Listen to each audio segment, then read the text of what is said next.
Ladies and gentlemen, welcome to maple syrup number 270 and beauty class number 6. Best of all, he loved the fall. The leaves, yellow on cottonwoods, leaves floating on trout streams and above the hills, the high blue windless skies. Now he will be a part of them forever. Okay, so, what is that? Well, that is a eulogy inscribed for Hemingway in Sun Valley. First kind of piece of information, just because we're at Vandal Catholic in Moscow, Idaho, does not mean, obviously, we try to kind of stick to Catholic topics, whether in specificity or kind of more generally speaking. Today, we're pretty specific. Ernest Hemingway was a Catholic. Our last maple syrup episode for the beauty class featured someone not Catholic, Christian, but not Catholic, Bo Jackson. And so, find focus or not, we're always in being a Catholic center and the intellect department of a Catholic center. We always try to stay pretty close to Catholicism, period, in a general sense. But having things that have to do with Idaho is not, not a requirement whatsoever. And yet, Hemingway is an Idahoan. Hemingway is an Idahoan. And the Idaho requirements, this is not something reflected in my own personal work. I am very, very much about kind of the local, whatever you want to call it, the local community. Like in my recent book, The Hippo Lectures, I write in the introduction that this is kind of a love letter to Idaho.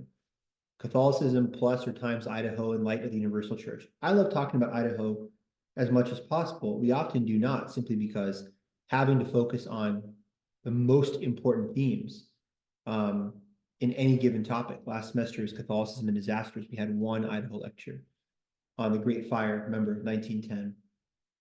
We don't often get to talk about Idaho. Today is one of those days, Catholicism, Idaho, all things. And arguably the most famous writer in American history, Ernest Hemingway. Remember, he's born in 1899, or perhaps not remember. Here's me telling you this, if you have no idea who Hemingway was. Born in 1899, dies in 1961 in Ketchum, Sun Valley area, Idaho. May God have mercy on him. God rest his soul. Always a good idea. We always say to pray for the dead. Hemingway, tragic end. He shoots himself. Talk all about that in a second. That is what is inscribed on this memorial to Hemingway in the Sun Valley area. I'll read it one more time. It's very beautiful. Best of all, he loved the fall, the leaves yellow on cottonwoods, leaves floating on trout streams and above the hills, the high blue windless skies. Now he will be a part of them forever. Hemingway wins the Nobel Prize in 1954. Why he wins the Nobel Prize, we talk about at that point in his career, The Old Man and the Sea. But I would, more like a lifetime achievement award at this time, right? Talk about some of his very famous work that we'll talk briefly about today. The Sun Also Rises, Expat, Post-Great War Paris is 1926, I believe is the publication date. Listen to what Hemingway says about being a writer. Now, in this class, anyone new to this class, maple syrup history just means facts. Maple syrup, ample facts about history. And as we've had Catholicism and disasters in the past, or a Great War, a Civil War offering, all that's available on the YouTube channel that you're watching right now. Thank you for your support and viewership. This semester is on beauty, the good, the true, and the beautiful. So we're looking at certain features, certain biographical personalities, and trying to tease out what was beautiful about them, what they did. All beauty, please, whether it's physical beauty, spiritual beauty, artistic beauty. Today, of course, is specifically that last facet, the artistic beauty, the beauty of Hemingway as a writer. Here's what he says about writing, quote, Ernest Hemingway. Writing at its best is a lonely life. Organizations for writers palliate the writer's loneliness, but I doubt if they improve his writing. He grows in public stature as he sheds his loneliness, and often his work deteriorates. For he does his work alone, and if he is a good enough writer, he must face eternity or the lack of it each day. Hemingway's the man. Hemingway, that's why he's beautiful, because he writes like that. Period. Done. Uh, two more things about Hemingway, his writing style. Well, a couple. It's very beautiful. Hemingway's very kind of, and I love this, very super hyper masculine, machismo, kind of the Lone Star cowboy type writer. None of this type of committee stuff. Everyone weighs in. Hemingway's like, declare yourself the best writer, get punched in the face, fight someone in a bar, drink a bunch, but get really good writing done. And did I mention declare yourself the best writer? You are. Have that kind of super uber self-confidence and write what is raw, what is real. Hemingway talked about never allow your pain to go to waste. You've had something bad happen to you, you're angry about something. Don't waste that. Put that into your writing. He does not mean it all kind of emote all over the page. Very much the opposite. Hemingway was a very disciplined writer. Let's talk about that briefly. Like a lot of good writers, he was a journalist first. And, whatever you think about the media and their propensity for getting the truth correct or obfuscation and lies and whatever, journalists are, at least by trade, supposed to be skilled craftsmen with the pen. Hemingway talks about and takes this from kind of his journalistic style, this iceberg theory. He says, quote, the dignity of movement of an iceberg is due to only 1/8 of it being above the water. A writer who omits things because he does not know them only makes hollow places in the writing. So it's not about just omission for omission's own sake. It's about the idea of you have control of that entire iceberg, but the vast majority of it is kind of submerged, kind of a writing minimalism. If you like, in terms of architecture and design, we talked about Gaudí and Sagrada Familia, and we talked about, architectural schools. Gaudí, of course, is Catalan modernism, but if you talk about more modern industrial design, exposed pipework, hyper minimalistic, monochromatic. Hemingway writes kind of that way, very terse, short, powerful sentences, very punchy, pithy, not overdoing it with adjectives or whatever. I mean, there's the example of like, right, she and I went strolling along the beach as the foamy waves lapped up against our toes ever, like blah, blah, blah, just like this kind of crap. Hemingway's like, she and I walked on the beach, period. She and I walked on the beach. She looked at the water. I looked at her, period. It's kind of very straightforward, right? Straightforward stuff. Hemingway also is prolific with his use of the word and to give you this again, punchy flow in his writing style. I'll read you an excerpt here from A Farewell to Arms. One of his, all of his work is very, very famous, but Hemingway from A Farewell to Arms, listen to how he uses and to keep the kind of the flow going. In the late summer that year, we lived in a house in a village that looked across the river and the plains and the mountains. In the bed of the river, there were pebbles and boulders, dry and white in the sun, and the water was clear and swiftly moving and blue in the channels. Troops went by the house and down the road, and dust they raised powdered the trees. It's awesome. Again, I'm telling you, fine, guilty. I admit I like, Hemingway a lot. Hence why I picked him for this. But I think that like he really embodies so much of the craft of the writer, the high skill of the writer in a way that is exceptionally noteworthy. And again, exceptional for his use of a journalistic, terse, direct style that eschews kind of over embellishment for the straight and the direct. And that's what's beautiful about his work. Well, who was he? Let's talk about his biography. I'm going to do 3 things today, everyone. Biography, talk about biography plus a brief mention of some of his books. And then we'll talk about Hemingway as a Catholic artist, but I want to finish with his quotes. That's what you got to watch the whole episode for and wait to the end just to get a bunch of really cool Hemingway quotes, both written quotes from the man's work and kind of quotes by him himself. And again, ask yourself the whole time, right? Like the good, the true, and the beautiful. What in Hemingway's writing is good, is true, but ultimately beautiful in those transcendentals to which this class is dedicated. Attributes which are possessed only fully by God himself. God alone is fully good, fully true, and fully beautiful. Remember, these 3 things are one. The beautiful, that form, that platonic form of the beautiful is the true and the good is the true and the beautiful, etc. They're one and the same.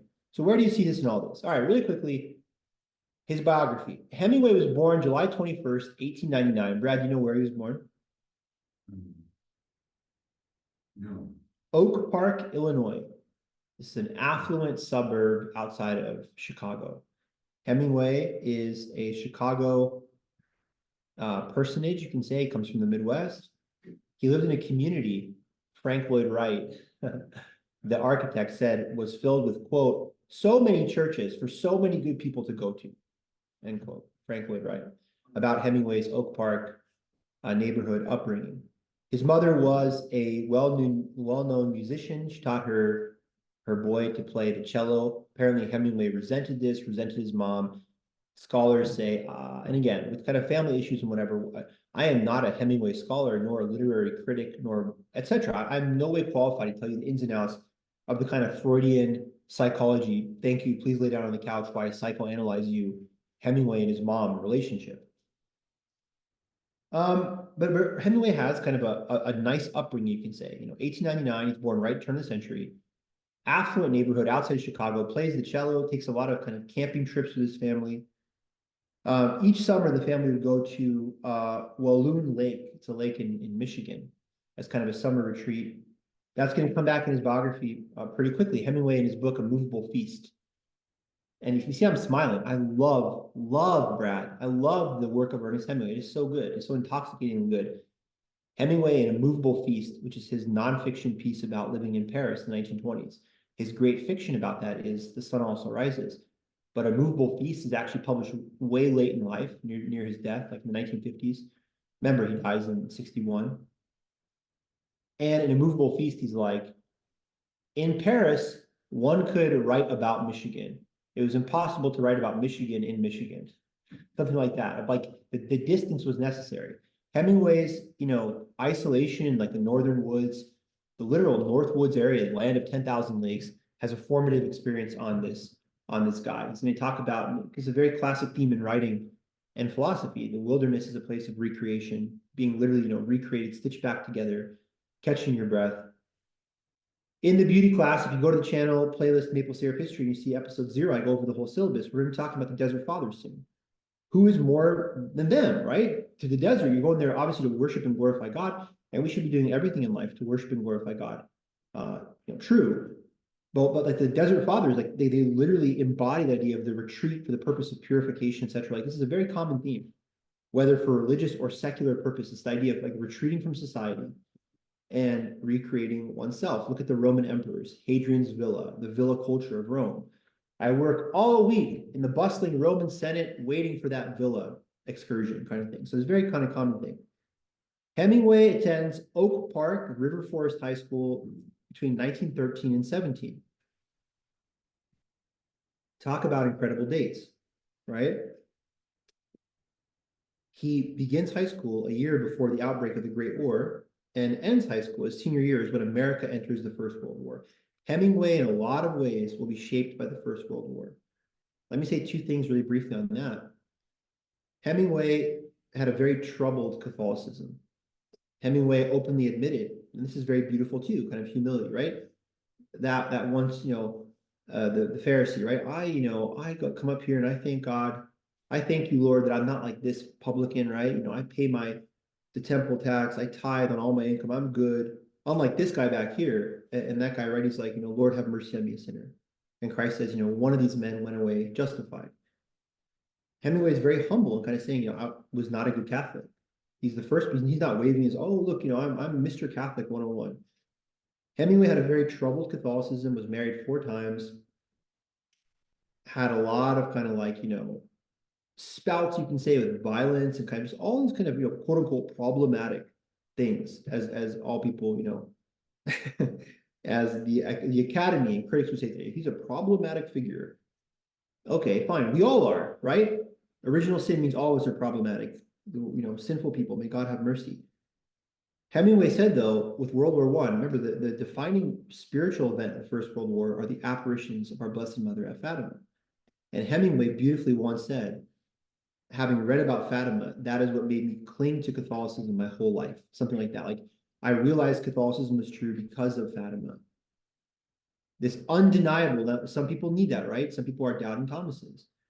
Christ says to doubting Thomas, blessed are those who have not seen and still believe. Some people need signs and wonders and whatever, and Hemingway might have been one of these guys. And he's like, the fact that this was so verified and etc. and the whole story of Fatima, that kind of kept me Catholic. It's very, very beautiful. Praise God. Hemingway also, so that's the faith aspect of his life that we'll talk about in a second, but on a personal aspect, or on a more general, non-specifically religious aspect, Hemingway is just formed by the First World War. He writes, Farewell to Arms, out of this, the kind of soldier nurse love story that he personally, I'll read you about in his biography in a second. He's wounded during the First World War, becomes aware of his own mortality. So Hemingway is very influenced by the First World War, but we're not there yet. Remember, he attends Oak Park and River Forest High School, 1913 to 17. He's an athlete. He boxes, does water polo, football, and track and field. He's in the school orchestra. And this is funny. Some of the biographical notes I found about him say that he got good grades in English. Well, that's good. That's good. The greatest writer of the 20. It's good to know that he was a good English student too. Is he in the army currently? Yeah. So he's rejected. I'll get to reading that in a second. He's rejected for the U.S. Army because of medical reasons. What is that called? An F4? What was the term in Vietnam? Well, 2A is student, and then okay. You go back to 1A, something. Whatever. Okay. So he gets one of these, he's just rejected. I don't want to use a improper terminology to deferment. He said they tell him no. So he joins as kind of an ambulance driver. So he's part of the army in a more proximate, he's on the battlefield working in the medical corps versus as a soldier. Hemingway is a journalist before becoming a novelist, right? After leaving high school, he works at the Kansas City Star in kind of like an apprenticeship role. Kansas City Star is still a newspaper today. He's only there for 6 months, guys, but he embodies, remember Hemingway is all about iceberg theory? He embodies the style guide there as a foundation for his writing. It's awesome. Quote, this is the style guide of the Kansas City Star that when Hemingway transitions from journalist to like full-time novelist, what he's most famous for. I mean, he remains a journalist all his life. He goes and, debatably fights or not during the Spanish Civil War. He's there as a correspondent. I mean, he's always like involved in some way in journalism and reporting. There's no question what he's most famous for as being a novelist. He always kept the style guide ever present in the forefront of his literary expression, just his style. Quote, use short sentences, use short first paragraphs, use vigorous English, be positive, not negative. Okay. December 1917, he's rejected by the U.S. Army for poor eyesight, so he joins the International Red Cross and Red Crescent movement. He signs on to become an ambulance driver in Italy. Talk about PTSD right off the bat. He'll later talk about one of the first things that he's sent to do. Remember, he's in the medical corps, is to clean up the remains of a factory that had been exploded. Actually help remove the female corpses. God rest their souls. It was ghastly work. These women had been working in this factory in Milan. They were blown to shreds. And he writes, quote, I remember that after we searched quite thoroughly for the complete dead, we collected fragments. I remember that after we searched quite thoroughly for the complete dead, we collected fragments. Also, remember, all of his quotes are so understated, iceberg. I mean, just you fill in the rest. You fill in the rest, iceberg. After we searched quite thoroughly, they're just picking up fragments. And that's the iceberg theory in beautiful, here very tragic and awful, but very beautiful exposition, And you fill in the rest of that horrifying experience. He's seriously wounded by mortar fire in July of 1918. This is not long before Armistice Day. Remember, the first Armistice Day is November 11th, of course. Hemingway says about the incident later on, he's an 18-year-old boy when this happens. He's a super young kid. He actually even talks to you about, I think he said something like, he has a spiritual experience where he sees his soul leave his body. And he explains it like he saw his soul slip out like a handkerchief or something, and then get put back in.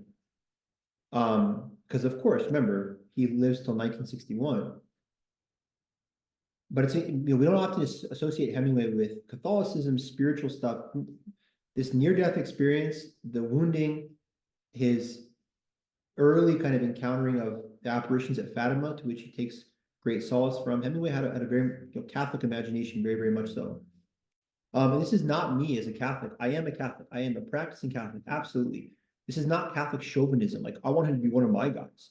Like, Bo Jackson might be my favorite person we talked about the whole semester. He's not Catholic. I'm not going to falsely claim someone is Catholic. They're not.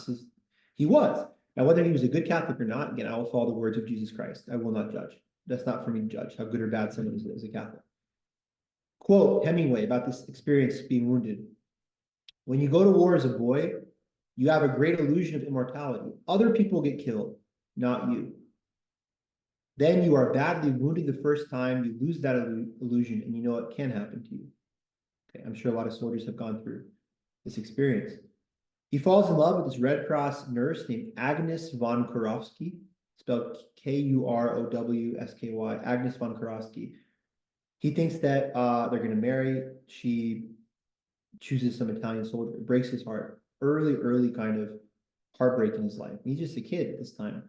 And she's very much, a seasoned woman. I mean, he's, 20s. She's 7 years. She's 27. I mean, she's absolutely a mature woman. You're getting close to 30 at this point. And he's completely head over heels in love with this Red Cross nurse. She abandons him. He will follow that pattern the rest of his life. Perhaps a lot of people say, psychologists, the experiences you have between 18 and 22 are kind of with you forever. He has 4 wives: Hadley Richardson, Pauline Pfeiffer, Martha Gellhorn, and his last wife, who becomes his widow after he kills himself. Her name is Mary Welsh. Yeah, with the exception of Mary Welsh, Hemingway follows the pattern of, I'm not gonna have my heart broken again. I'll leave her before she leaves me, kind of thing. He returns home in 1919 with PTSD. We can say he needs time of readjustment. What does he do? He goes out to Michigan's Upper Peninsula. Remember, I said this would come back in the story. He goes out to the woods. That's where he has a lot of inspiration for his short story, Big Two-Hearted River, with what peninsula? The Upper Peninsula of Michigan. Oh, Michigan. Yep. Big Two-Hearted River is a semi-autobiographical story starring this guy with the coolest American name I've heard in a while, Nick Adams. We talked about this last class. Nick Adams is a fantastic name. Eventually, Hemingway will marry this girl from St. Louis named Hadley Richardson. Hadley Richardson is his first wife. Remember that his 4 wives in order are Hadley Richardson, Pauline Pfeiffer, Martha Gellhorn, and Mary Welsh. He later claimed, quote, I knew she was the girl I was going to marry. She had come to Chicago from St. Louis, and very interesting, just like Agnes von Kurowski, this Red Cross nurse with whom he falls in love, and for which he will base some of these characters, the main character of in the Farewell to Arms, which is this love story in the First World War, Battle of Caporetto, Italian front. Agnes von Kurowski, the Red Cross nurse who broke his heart to marry an Italian guy, Hadley Richardson is 8 years older than Hemingway. They're married on September 3rd, 1921. Remember, our guy is born in 1899. So Hemingway is just whatever year it is plus 1. September 3rd, 1921, he's 22 years old. He's hired as a foreign correspondent at the Toronto Star, and they leave for Paris. And this one guy says of Hemingway's marriage to Hadley Richardson, quote, with Hadley, Hemingway achieved everything he had hoped for with Agnes: the love of a beautiful woman, a comfortable income, a life in Europe. All right. Hemingway spends a lot of time in Paris, rubs shoulders with very, very famous people. Here's how he's described the Hemingway of the early Paris years, quote, tall, handsome, muscular, broad-shouldered, brown-eyed, rosy-cheeked, square-jawed, soft-voiced. He and Hadley live in this walk-up apartment, Rue de Cardinal Lemoine in the Latin Quarter. And he works in this rented room in that whole, what the French call the districts of French, arrondissement, these districts in France, in the center city. Hemingway rubbed shoulders with a lot of famous people. most famously perhaps, well, I mean, not most famously, but she kind of runs the whole deal, is this famous art patroness named Gertrude Stein. And he meets people like Pablo Picasso, James Joyce, Ezra Pound. A lot of these famous expat people live in what, later on, of course, people always lionize and romanticize the past, kind of the golden age of Americans um, in Paris. I would highly recommend to everyone listening later on, I would highly recommend looking at A Movable Feast. We have such limited time in these beauty classes, and what I want to talk about most especially today is Hemingway's quotes. I want to go directly to the man. I'm going to finish his biography pretty soon, and then just get to his quotes. But if you want to know what it was like in the 1920s in Paris through the eyes of one of the greatest writers, forget in American history of all time, I would read A Movable Feast. Now, I read this book, I believe twice, at least once, but I think twice. Yeah, twice. I read it twice. It's awesome. So Hemingway, remember, he's in Paris, early 1920s. Also beauty. Yeah, a lot of people remark on him. He was a beautiful man. He was a handsome man. Why does that matter? I think aesthetics matter. I've said that a million times. I think we're going to talk about Catholic actresses later on in the class. One of our main features will be Maud Adams. She was born like in 1883, considered one of the most beautiful women in American history. Like, so again, if you're only focusing on physical beauty, that can be vain and kind of superficial, fine. But to ignore physical beauty, I think is also, ignore it at your peril. Hemingway is a very impressive male figure. When Hemingway talks about the need for representative characters, which he means is like, if you're a novelist, you write about certain people. If you can do those same things, doesn't have to be, again, autobiographical, but if you can do those things, you lend some kind of credence, some gravitas, perhaps what you're saying. Hemingway wrote about very masculine, kind of like Nick Adams in 200 River. Well, Hemingway did Nick Adams stuff, right? Hemingway talks about For Whom the Bell Tolls, Spanish Civil War. Hemingway was involved in that. Hemingway, Farewell to Arms, Italian, nurses and, American nurses on the Italian front, ambulance drivers. He was an ambulance driver who was shrapnelized, who was wounded by shrapnel. Hemingway is a representative character.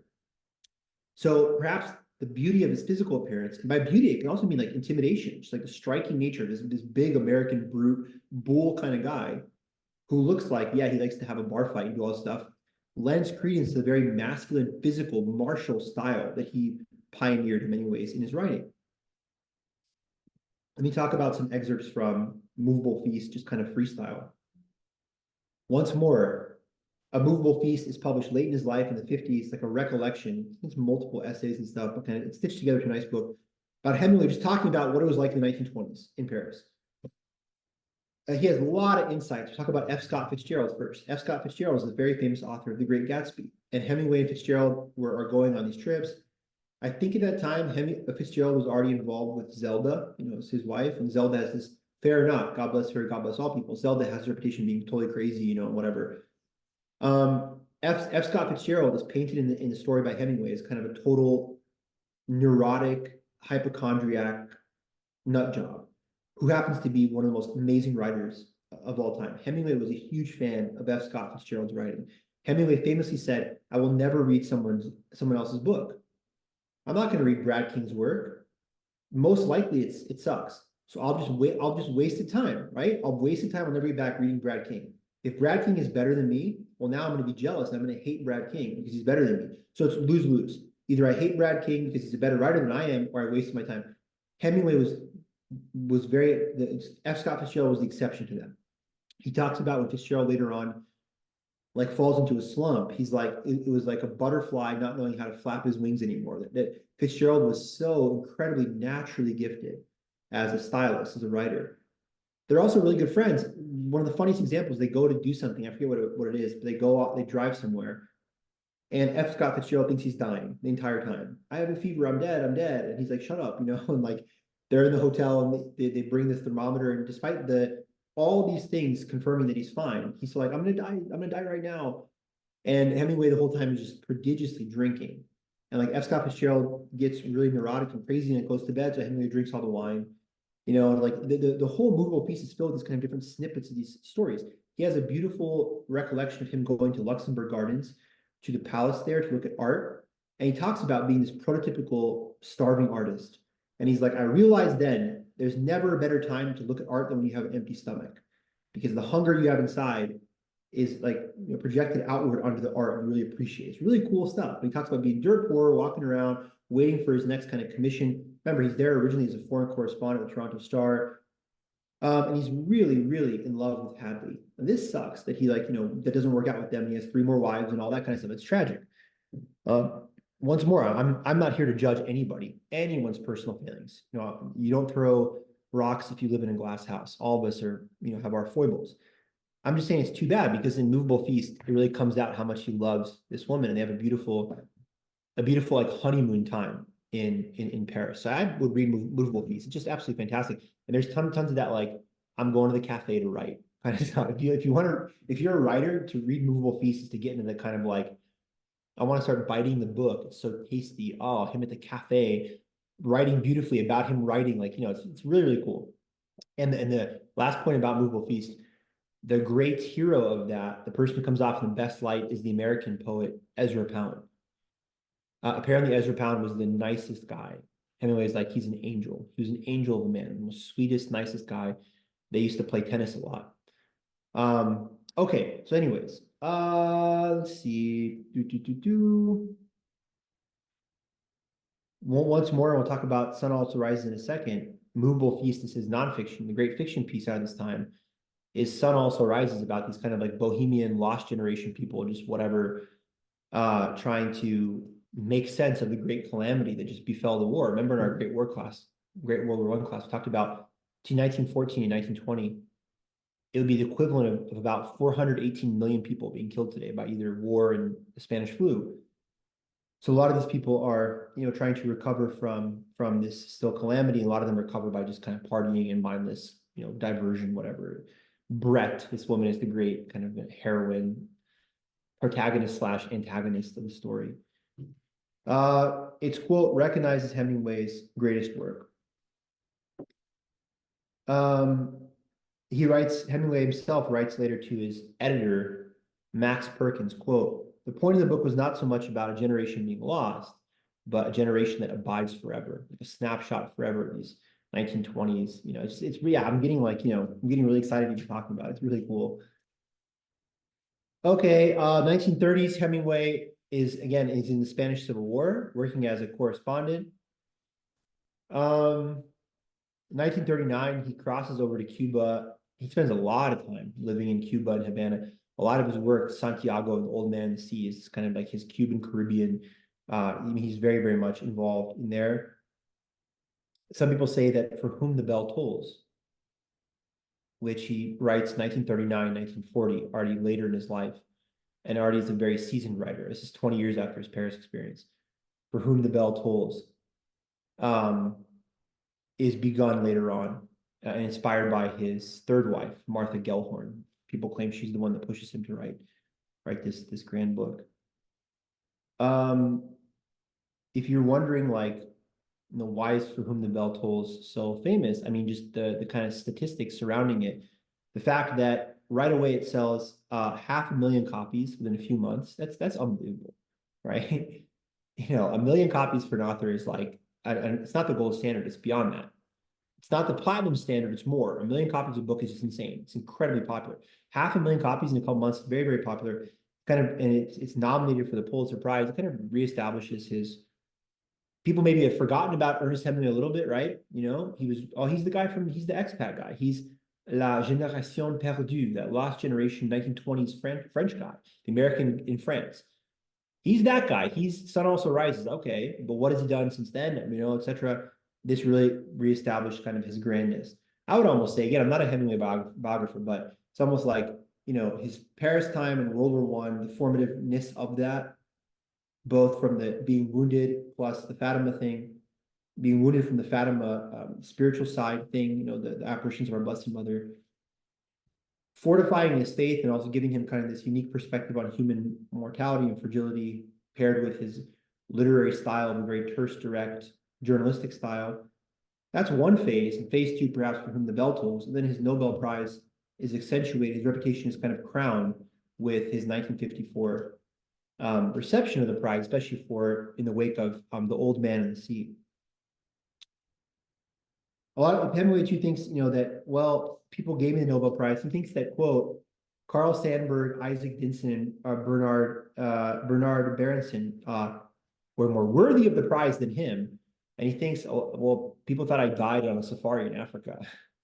I think he might have been involved in a plane crash in that previous year. And so he thinks that, oh, they're just giving this to me because I'm still alive. So it's cool. But he's like, oh, but I'll accept the money. I mean, like, I'll take it. I'll take the Nobel Prize. But he moves to Idaho. He's in Idaho near the end of his life. And let me say this first thing about his Catholic point on Hemingway. Hemingway, remember, again, is a guy who believes the apparitions and praise God. I believe the apparitions of Fatima too. Sign me up. Amen. Thank you, Our Lady. This confirmation of the truth of Jesus Christ, the Catholic faith, that some people need these overt signs of something like Fatima. Hemingway believes this, remains a Catholic his whole life, by his own estimation, a very bad Catholic at times, but he's a Catholic all his life. Hemingway, one of his greatest contributions to kind of overt Catholicism is in Idaho. Like I said, I believe there's some kind of like Catholic schools, um, some kind of Catholic projects in Idaho that Hemingway directly somehow funded in some way, or like, led some of his money, his estate to whatever. Don't quote me again 1,000%, but it's like he's to the end of his life and beyond it, he has involvements with a quote unquote Catholic legacy, no matter how troubled, no matter how complicated, all these kind of modern buzzwords they are. That book that I've been going on about for a long time, that I didn't shut up about, all that kind of stuff, the Movable Feast, he's working on that in Idaho in the 1950s. By 1960, he's getting really kind of out of sorts. His health is failing in many ways. He, in fact, goes to the Mayo Clinic as many as 15 times to receive electroconvulsive therapy, like electric shock therapy. In the late 1960s, apparently this leaves him, well, unsurprisingly, and God bless him, how awful that must have been going through that, leaves him totally kind of in tatters. April 1961, he shoots himself in Ketchum. And that is the end of his earthly sojourn. May we, anyone listening, may take a moment, pray for his soul. May God have mercy. I always mention that story of Father Karapi. A despairing woman comes to Father Karapi, this priest, and says, my son jumped off a bridge. Woe is me, woe is everyone. Father Karapi reminds her, God is not bound by time. Maybe someone listening today prays for Ernest Hemingway's soul, and that's applied at the moment. Shot himself and catch him. Certainly, this guy, was going through a lot, late in his life. His father killed himself, and Hemingway famously once remarked, "I think I'll go that way too." So there's this, whatever pattern of this, this certain kind of psychological, mental thing in his family, not just with him, but outside of himself as well. All right, let's talk. That's his life. And then, again, may God rest his soul. Let's talk about some of the. We're going to talk a little bit more about his books and then the Catholic side of him. I want to finish with his quotes. I want the back end of this class to be nothing but Ernest Hemingway speaking for himself and us just listening. The New York Times writes in 1926 of his first novel, The Sun Also Rises, no amount of analysis can convey the quality. It is a truly gripping story told in lean, hard, athletic narrative prose that puts more literary English to shame, end quote. That is awesome. Lean, hard, athletic. His prose is just like, there's no fat on this meat. Everyone else is like, whoa, flowery language. Hemingway's like, boom, boom, boom, boom, punch in the face, boom, punch. I just got punched in the face, boom, punch, punch. Just like right in your face, direct. That whole thing we started the class, talking about, right? All right. This spare, tight, athletic, lean prose is, according to this man, James Nagle, something that changes the narrative of American writing forever. And when he's awarded the Nobel Prize, quote, his mastery of the art of narrative most recently demonstrated in The Old Man and the Sea, and for the influence that he has exerted on the contemporary style, is that citation. So he's given the Nobel Prize, yeah, for The Old Man and the Sea, but we're just using that as an excuse, the Nobel Committee. It's really for his mastery of the whole art of the narrative, changing all that, and his total influence on the contemporary style of writing. Okay. For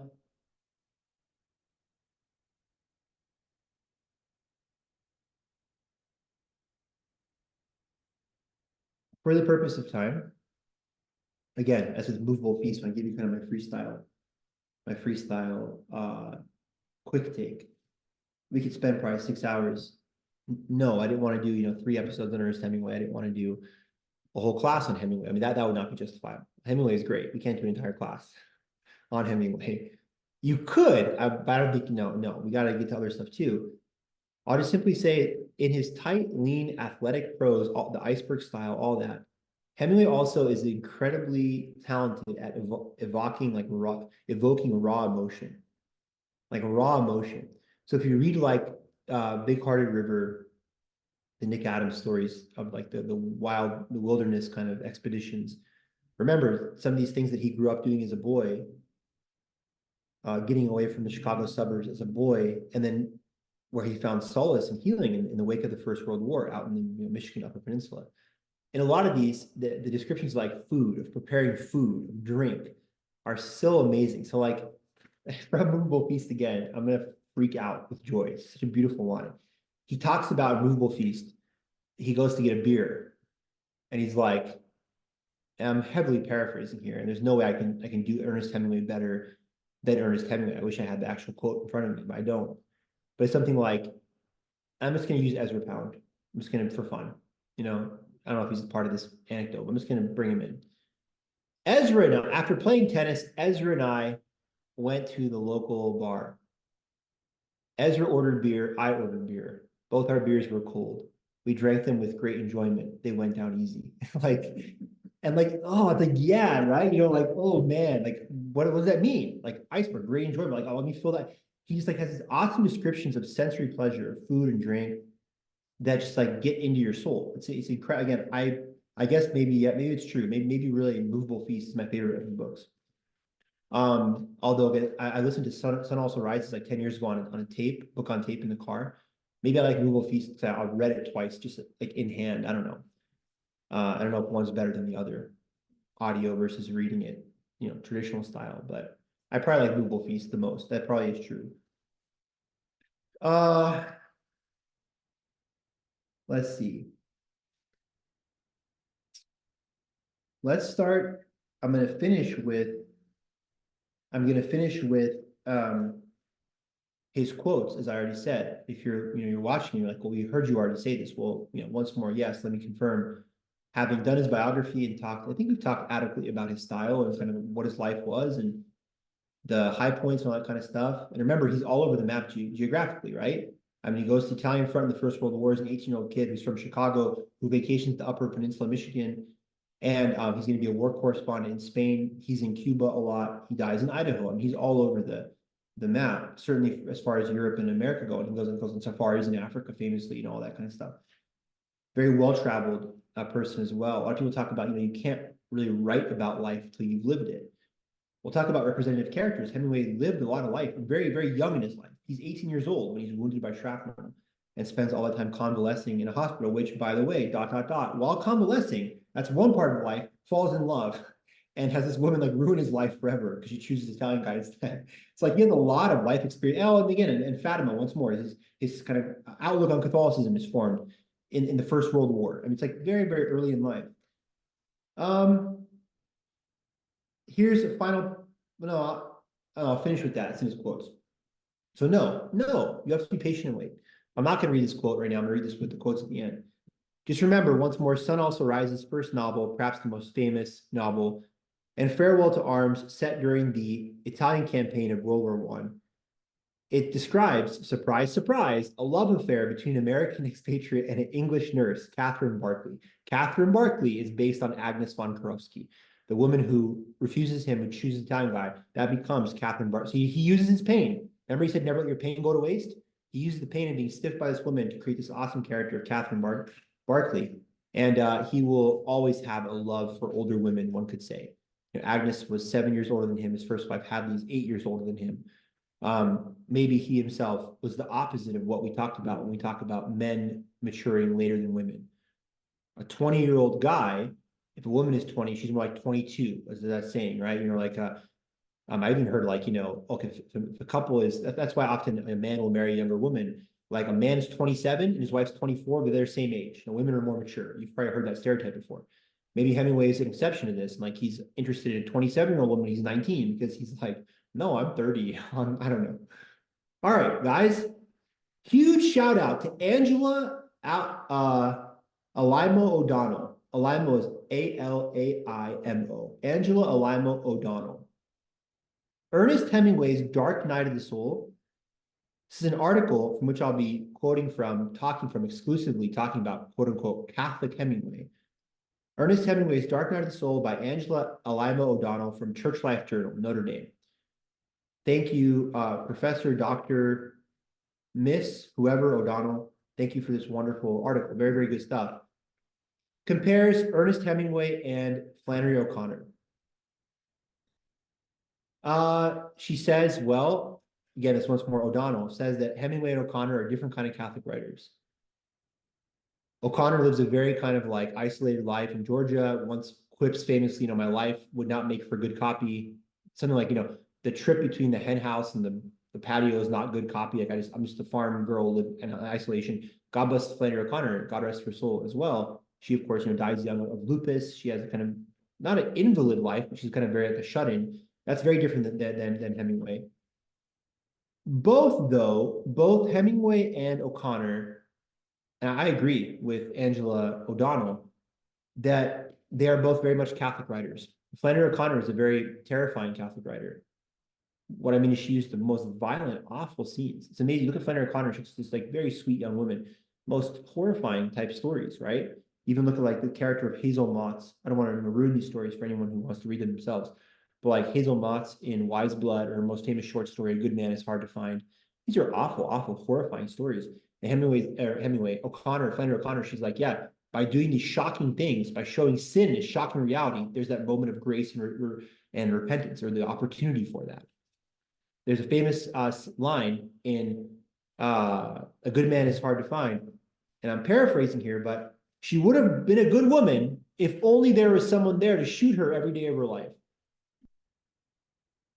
O'Connor is often seen as kind of a, she's definitely a Catholic writer. Ernest Hemingway is definitely a Catholic writer. He has a Catholic sensibility, I believe. Here's what he says. Hemingway, the man, says to Father Vincent Donovan about being a Catholic writer. Quote, I have always had more faith than intelligence or knowledge, and I have never wanted to be known as a Catholic writer because I know the importance of setting an example, and I have never set a good example. Also, I am a very dumb Catholic, and I have so much faith that I hate to examine into it. There's something very beautiful there. I'll read that quote again. This is Ernest Hemingway speaking about his own Catholic faith. I have always had more faith than intelligence or knowledge, and I've never wanted to be known as a Catholic writer because I know the importance of setting an example, and I've never set a good example. Also, I'm a very dumb Catholic, and I have so much faith that I hate to examine into it. He's not, Hemingway is regarded by some, perhaps, as a genius. He's a very intelligent, high IQ, kind of whatever, take that for whatever it's worth, kind of person. And he's saying, no, like my faith actually is Divine Mercy Chapter, Jesus, I trust in you. Be a Catholic writer. I'm not going to be a Catholic. I'm not going to set an example. I'm terrible. I'm married 4 times. I've done a bunch of awful stuff. There's kind of humility there, I think. Listen to what O'Connor says about Catholic, and I agree with this wholeheartedly. Catholic writers don't have to write this kind of like slop. Hey, everyone. Hey, gang. This is awesome. Isn't faith cool?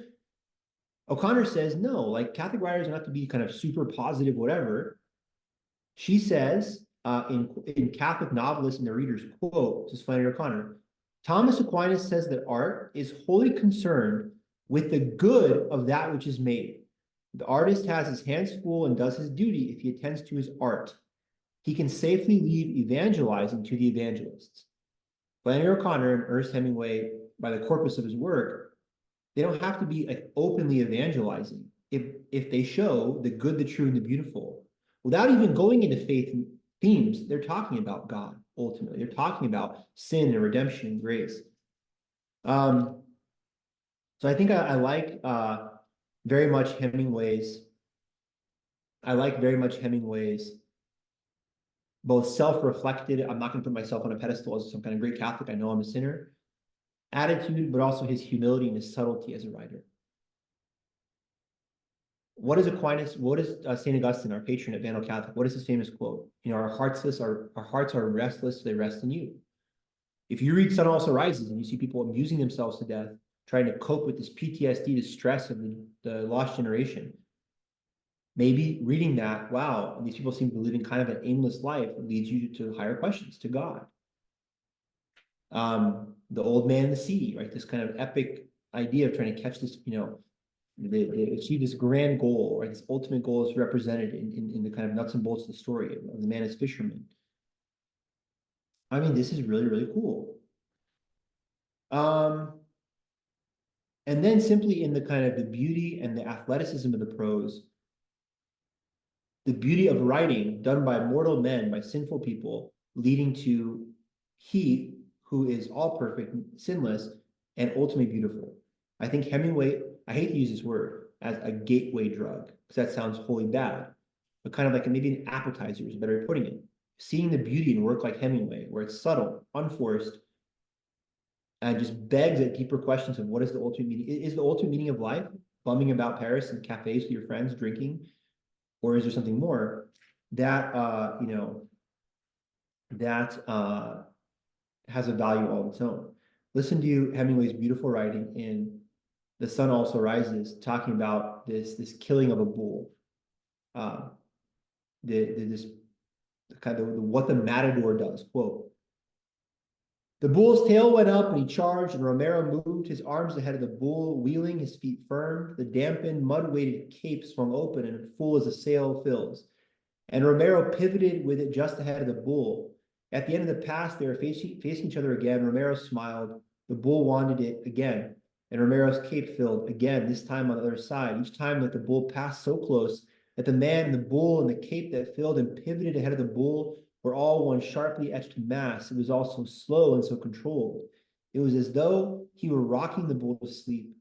He made 4 Veronicas like that and finished with a half Veronica that turned his back on the bull and came away toward the applause. His hand on his hip, his cape on his arm, the bull watching his back going away. Listen to what, if you're like, whatever, Roshan, who cares what you think? Fine.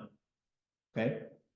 Let me finish with saying that Flannery O'Connor, who, again, this is hilarious. In our modern age, people don't understand how horrifying of a writer Flannery O'Connor was. Oh, she's so great. She's so, like, Flannery O'Connor wrote terrible stuff. I mean, I support it 100%. I agree with her. She wrote awful stuff about the reality of sin to bring you closer to God, to force you to say, am I living the right life the right way? Oh, no, I'm not. This is sin. Let me turn away. That metanoia. Let me repent, turn towards Christ. Flannery O'Connor is an amazing Catholic writer. I don't think people realize how vulgar and awful her work was, how in your face. Like, Flannery O'Connor is not what you read at some nice Catholic conference. You don't read any of her work out loud. Flannery O'Connor, who is unquestioned, and I love, by the way, in this class, I might even I'm going to put this in the title, Ernest Hemingway featuring Flannery O'Connor. Because it's like on a music thing, Flannery O'Connor gets kind of worked in a little bit, which I think is very cool. I didn't plan on talking about Flannery O'Connor so much, but hey, very cool.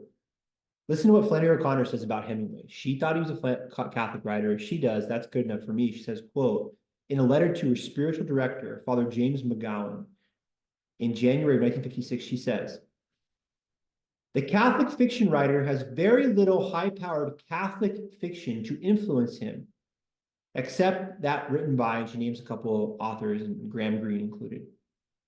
But at some point, reading them reaches the place of diminishing returns.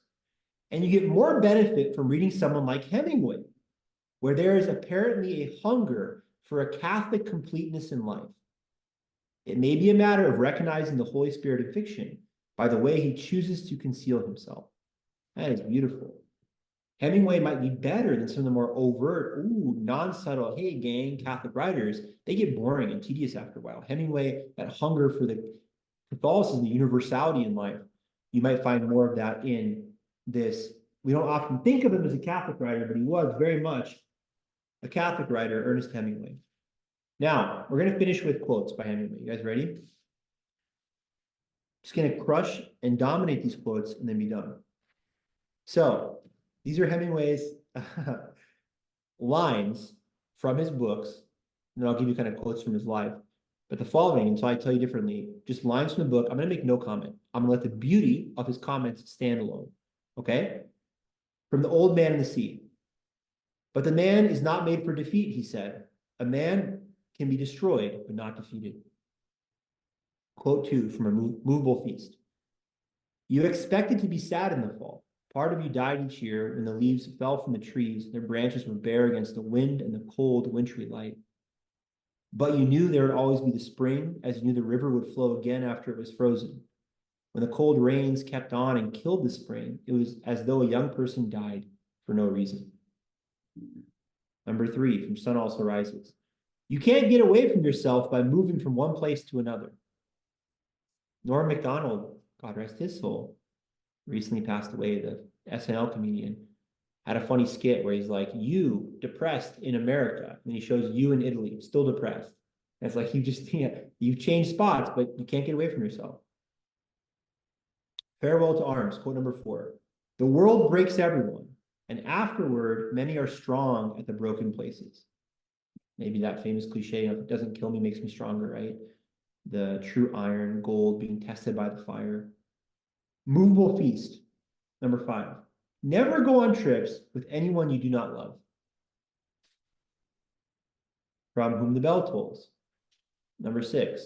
There's no one thing that's true, it's all true. Yeah, I agree. Number 7, The Sun Also Rises.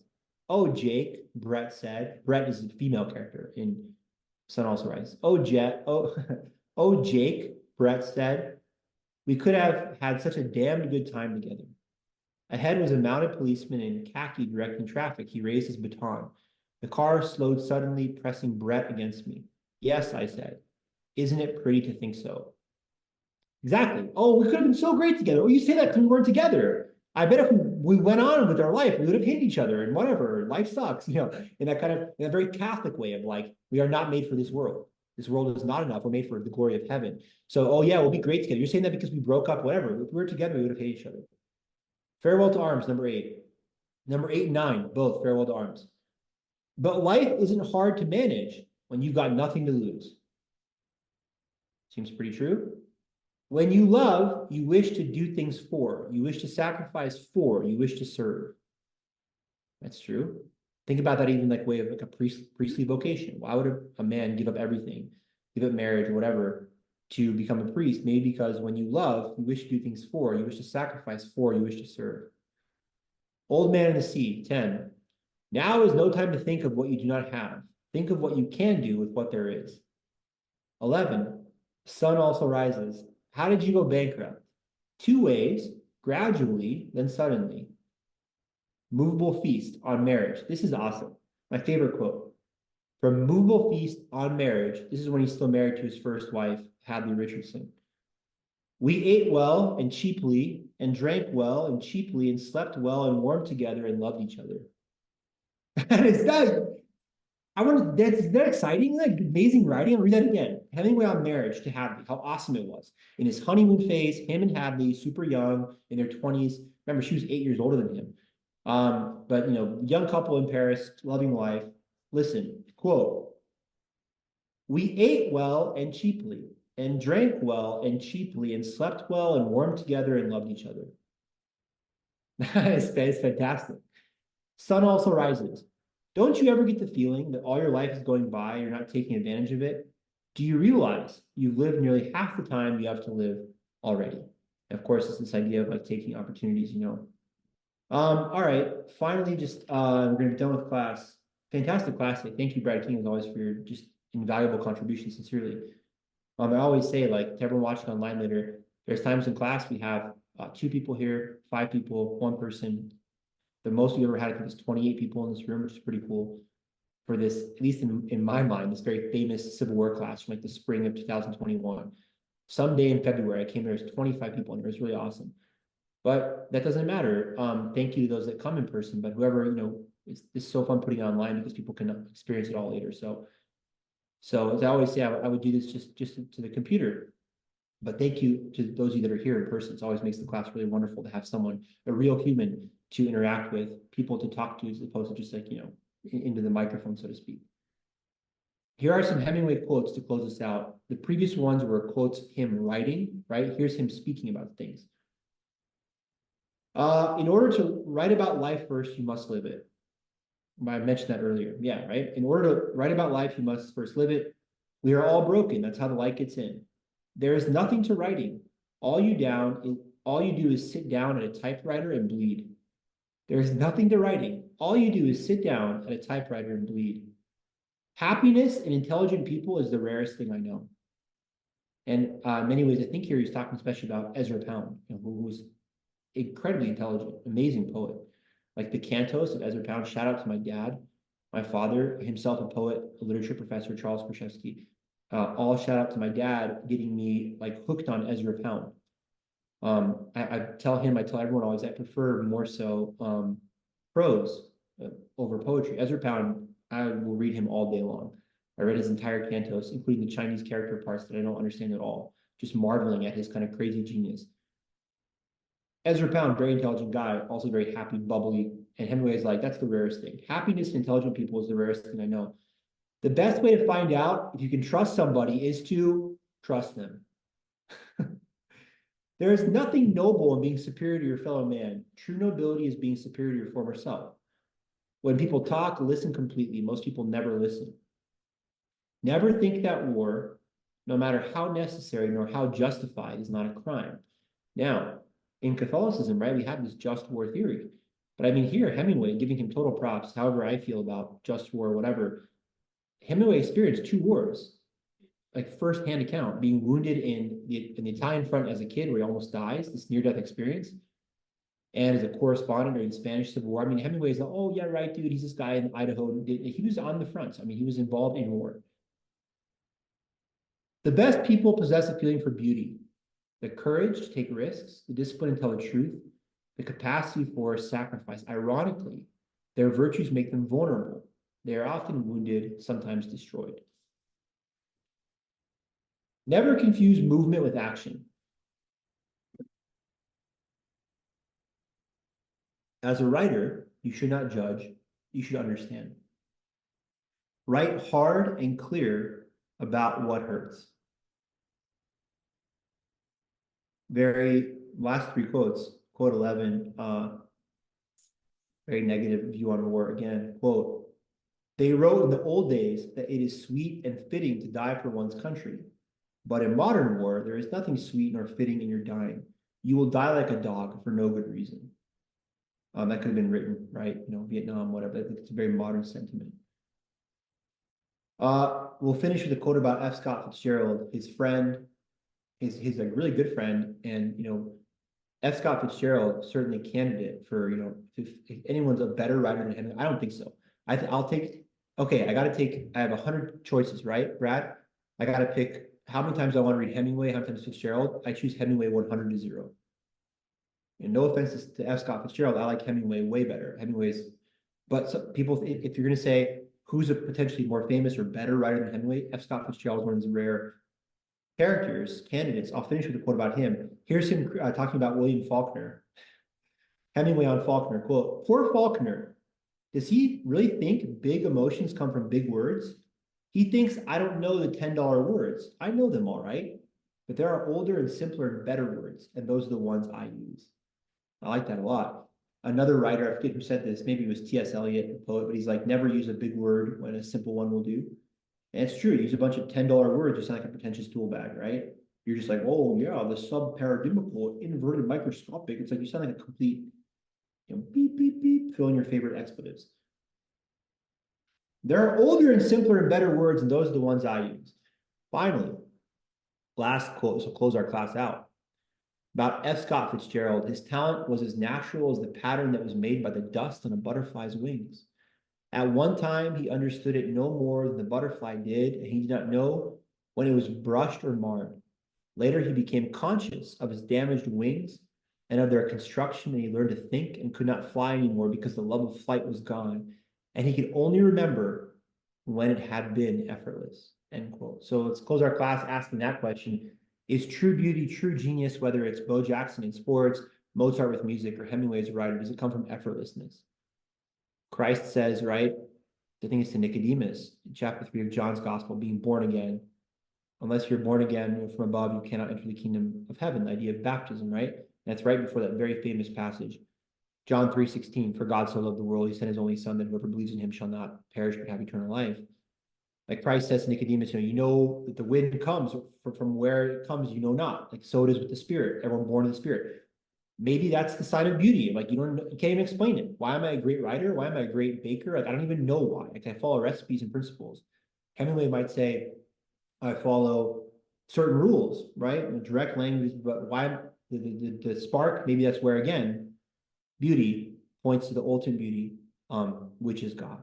So God bless you guys. Until next class, see you later.